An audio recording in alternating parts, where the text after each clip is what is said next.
మిర్చి పంటకు గిట్టుబాటు ధర లేకపోవటం రైతులను తీవ్ర ఆందోళనకు గురిచేస్తోంది. ఆరుగాలం శ్రమించి లక్షల్లో అప్పులు చేసి పండించిన మిర్చి పంటను గుంటూరు మార్కెట్ యార్డుకు తీసుకొస్తే కొనుగోలు చేసేవారు లేరని వారు ఆవేదన వ్యక్తం చేస్తున్నారు. కౌలు రైతుల పరిస్థితి చూస్తే మరీ దారుణంగా ఉంది. భూమి కౌలుకు తీసుకొని శక్తికి మించి అప్పులు చేసి పండించిన పంటను అమ్మకానికి పెడితే తమకు కూలీలకు ఇచ్చిన ఖర్చు కూడా రావడం లేదని వారు ఆవేదన వ్యక్తం చేస్తున్నారు. ఇంత దారుణ పరిస్థితి వస్తుందని తాము ఊహించలేదని, తమకు ఆత్మహత్య తప్ప మరొక మార్గం లేదని తీవ్ర వేదనకు లోనవుతున్నారు. కర్నూలు జిల్లా మంత్రాలయం మండలం సుగూర్కు చెందిన మిర్చి రైతు సుభాని నుంచి మరింత సమాచారాన్ని మా ప్రతినిధి అశోక్ అందిస్తారు. గుంటూరు మిర్చి యార్డులో భారీ స్థాయిలో రైతులు తాము పండించిన పంటని అమ్ముకోవడానికి భారీగా మిర్చి పంటను తీసుకువస్తున్నారు. అయితే మనం చూస్తున్నాం, ఎటు చూసినా పూర్తిగా గుంటూరు మిర్చి యార్డ్ అంతా మిర్చి బస్తాలతో నిండిపోయింది. చాలా మంది రైతులు కనీస ధర లేక, అంటే గిట్టుబాటు ధర లేక ఇక్కడే రోజుల కొద్దీ వెయిట్ చేస్తూ ఉన్నారు. వాళ్ళకి 2-3 రోజులు ఇక్కడే ఉంటున్నారు, ఎందుకంటే కనీసం గిట్టుబాటు ధర వస్తుందేమో అని. కానీ ఇప్పటికే సగానికి సగం పడిపోయింది, పూర్తిగా రేటు పడిపోయింది. దాంతో 3-4 రోజులు ఇక్కడే పడిగాపులు కాసి అయిన కాడికి రైతులు అమ్ముకుంటూ ఉన్నారు. మనతో కొంతమంది రైతులు ఉన్నారు. ఏమన్నా నీరసం కూర్చున్నావు? ఏం చేయాలి సార్, గిట్టుబాటు ధర దొరకదు, మాకు గిట్టుబాటు ధర కూడా లేదు. ఇక్కడ 13,000 అడిగినారు పొద్దున, ఒక గంట తర్వాత అడిగిన తర్వాత ఒక గంట తర్వాత మరి 12,000 అన్నారు. మళ్ళీ ఇప్పుడు అవి కూడా లేదంటున్నారు, మళ్ళీ రేపు పెట్టుకో అంటున్నారు. ఏమనంటే మేము మెతుకలు ఉన్నాయి, అది ఉన్నాయి, ఇది ఉన్నాయి అంటారు. మొత్తం వీళ్ళంతా కుమ్మక్కై ఈ వ్యాపారం చేస్తున్నారు. మాకైతే గిట్టుబాటు ధర లేదు. ఇప్పుడు ఒక ఎకరానికి వచ్చేసి కూలీ రైతులు ఎక్కువైనారు, రైతులు ఎక్కువ నష్టపోతున్నారు. మేమైతే ఇన్ని రోజులైతే నేను కూడా పొలం చేస్తుండలేదు. ఈ 3 సంవత్సరాలు చాలా ఇబ్బంది అయిపోయింది. ఇవన్నీ మాకు భోజనం కూడా పోదు, ఇంకా మాకు ఏం లేదు, ఇంకా సావే దిక్కు. ఏ ఊరన్నా మీది? మంత్రాలయం పక్కన మంత్రాలయం పక్కన సుగూర్ అని ఒక చిన్న పల్లెటూరు మాది. అక్కడి నుండి వచ్చినాం. నా పేరు సుభాన్.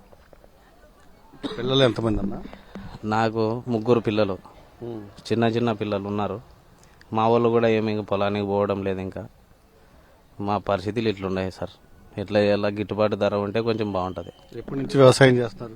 నేను 5 సంవత్సరాల నుండి వ్యవసాయం చేస్తున్నాను. కానీ 3 సంవత్సరాలు బాగా ఉంది. నిరుడు కూడా కొంచెం మేలు, పర్వాలేదు. ఈ సంవత్సరం చాలా వీక్ గా ఉంది సార్. నాది కూడా సొంత పొలం కూడా కాదు, నేను కౌలు రైతుని. ఇంకా వాళ్ళకి గుత్త కట్టాలా. 3 ఎకరాలు చేసిన నేను పొలం. దానిపైన ఇంకా నష్టం అంటే ఇంకా విపరీతంగా వచ్చింది. ఈ సంవత్సరం ఎక్కువ ఉంది. ఇంకా పోయిన సంవత్సరమే కొంచెం పర్వాలేదు, దానికి సరిపోయింది. ఈ సంవత్సరం అంటే ఇంకా లే.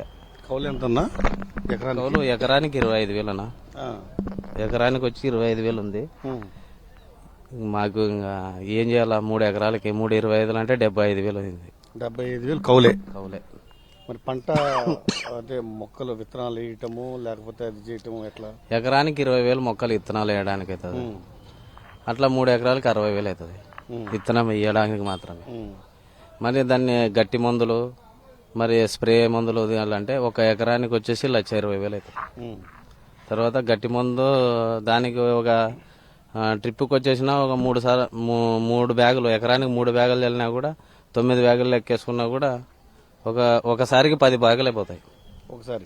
అట్లా 5 సార్లు వెళ్తాం మేము. 5 సార్లు. మళ్ళీ డిప్పులో మందులు వేస్తాము.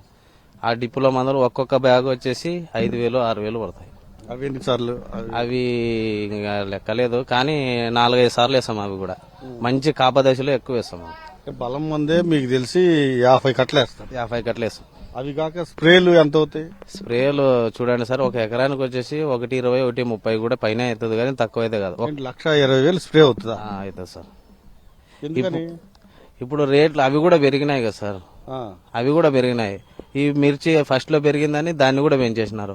ఇప్పుడు ఇంకా అవి పెరగా, ఇప్పుడు అవి తగ్గుతాయి, అవి తగ్గవు, ఇవి మాత్రం తగ్గింది. ఇవి ఎట్లా ఇప్పుడు మాకు దానిపైన ఉంటే కదా మాకు ఈడొచ్చేది. అది మాత్రం పెరుగుతూనే ఉండదు. మొత్తం కంపెనీ వాళ్ళు ఏ రేట్ అయితే అదే రేటే తీసుకోవాలి, కానీ రైతులకు మాత్రం మా కంపెనీ రేట్ లేదు, ఏమీ లేదు. దళారులు, వ్యాపారస్తులు ఎంత అడుగుతారో అంతకే తల ఊపాలా పోవాలంతే. అంతే ఉండేది. ఇప్పుడు పెట్టుబడి వరకు మీ 3 ఎకరాలకి ఎంత అయింది? పెట్టుబడి వరకు కౌలు కాక కౌలు కాక 1.80 అయింది ఒక్కొక్క ఎకరానికి. 1.80. ఒక ఎకరానికి 1.80 అయింది. కౌలుతో కలుపుకుంటే ఇంకా పైన అవుతుంది. ఇంకా దాని 25,000 కదా పైన 2 లక్షల పైన అవుతుంది. 2 లక్షల 25,000 అవుతుంది. అది కాక కోతకు వస్తుంది కదా, కూలి కోతకు వచ్చింది, కలుపులు తీసింది, మొత్తం లెక్కేసుకుంటే మాకు ఏం మిగలదు సార్. అసలు మామూలుగా ఎంత కూలి ఖర్చులు ఎంత అవుతాయి? కూలికి వచ్చేసి ఎకరానికి 3 లక్షల పైన అవుతుంది. కోత మొత్తం మనకి ఇక్కడికి అంతా డ్యామేజ్ ఏరుకోవాలా, దాన్ని తాలగాయలు ఏరుకోవాలా, దాంట్లో మచ్చలు ఉంటాయి, దాన్ని 2వ క్వాలిటీ చేయాలా. ఇటువంటివన్నీ చేసినా కూడా అది ఒక 3 ఎకరాలు కలిసి 1,20,000 అయింది. 1,20,000 అంటే దాదాపు 40,000 అయింది. అయింది సార్. అంటే 2,60,000 దాదాపు. అవును సార్. మరి మీరు పంట పండించారు కదా, అక్కడి నుంచి ఇక్కడికి తీసుకురావడానికి ఎంత అవుతుంది? ఒక్కో బ్యాగ్కి వచ్చేసి 250 రూపాయలు తీసుకుంటారు. 250 రూపాయలు. ఎన్ని బ్యాగులు తీసుకొచ్చారు? నేను తీసుకుని వచ్చింది 40 బ్యాగులు. 40 బ్యాగులు. దాంట్లో ఎంత వస్తుందో ఎంత లేదో తెలియదు. ఇంకా నిన్న చూస్తే 12,000కి అడిగినారు, పొద్దున్న చూస్తే 13,000 అడిగినారు, ఇప్పుడు చూస్తే 12,000 అడిగినారు. ఇంక ఇప్పుడు కన్నీగా లేదంటున్నారు. అవి మళ్ళీ రేపు పెట్టుకో అంటున్నారు. ఎన్ని రోజులైంది మీరు వచ్చి? నేను వచ్చి 2 రోజులు అయింది సార్. సోమవారం టెండర్కి వచ్చినాను, ఈ రోజు అయిపోయింది. ఇంకా ఎన్ని రోజులు ఉండాలి ఇడే ఉంటే? ఇంకా మాకు ఆడ పరిస్థితులు బాగలేవు, మా ఇంట్లో కూడా బాగలేదు. ఎట్లా సార్? ఏమంటున్నారు వ్యాపారులు? మేము ఒక రేటు చెప్తాం, ఇస్తే ఇవ్వు, లేకుంటే లేదంటారు సార్. అంతేనా? అవును సార్. 12,000 మా రేటు అని చెప్పినారు. మళ్ళీ అన్న భోజనానికి పోదామని అట్లా పోతుంటే ఫోన్ చేసి, సార్ మేము ఇప్పుడు వస్తామంటే కూడా సరే వెళ్ళిపోయినారు, వ్యాపారస్తులు వెళ్ళిపోయినారు, మళ్ళీ రేపు పెట్టుకో అంటున్నారు. ఇది మా పరిస్థితి. ఎప్పుడు ఎలా తీర్చాలనుకుంటున్నారు? మరి ఎలా తీర్చాలో ఇంకా భగవంతునికే తెలుసు సార్. మాకేమన్నా కేంద్రం ఇస్తుందా? ఏమీ ఇవ్వదు. కౌలు రైతులు మేము మాకైతే ఏమీ ఇవ్వదు. ఉన్న భూములకైతే ఏదో అది ఇంత ఇది ఇంత వస్తూ ఉంటుంది, కానీ మా కౌలు రైతులకు ఏమి ఇస్తారు సార్? ఏమీ ఇవ్వరు. మాకు సావే గతి. ఇంకా దీనిపైన ఇంకా మామైతే ఇంకా కౌలుకు చేయకూడదు, ఈ ఆటకు కూడా రాకూడదు. మామైతే ముందు సంవత్సరము మిరప వేయము. కానీ ఇటువంటి పరిస్థితి వస్తుందని కళలో కూడా ఊహించలేకుంటాం సార్. పూర్తిగా మిర్చేసి సర్వం కోల్పోయామని రైతు చెప్తున్నారు. నిజంగా కళ్ళలో కూడా ఊహించలేదు ఇలాంటి దారుణమైన పరిస్థితి వస్తుందని. ఆరుగాలం పండించాం, పిల్లలను కూడా పూర్తిగా పక్కన పెట్టి, కుటుంబాన్ని పక్కన పెట్టి పూర్తిగా ఆ మిర్చినే ప్రేమించాము. కానీ మిర్చి పూర్తిగా దిగుబడి తగ్గిపోయింది. సరే, పండిన పంటన్నా గిట్టుబాటు ధర తగ్గుతూ ఉంటుందని యార్డుకి తీసుకొచ్చాం. యార్డుకి తీసుకొస్తే వ్యాపారస్తులు చెప్పిన ధరకు అమ్మాలంటే పూర్తిగా గుండెలో రాయి పడినట్టయింది. కనీసం 3 ఎకరాలకి దాదాపు 8 లక్షలు నష్టం నాకు వాటిల్తుంది.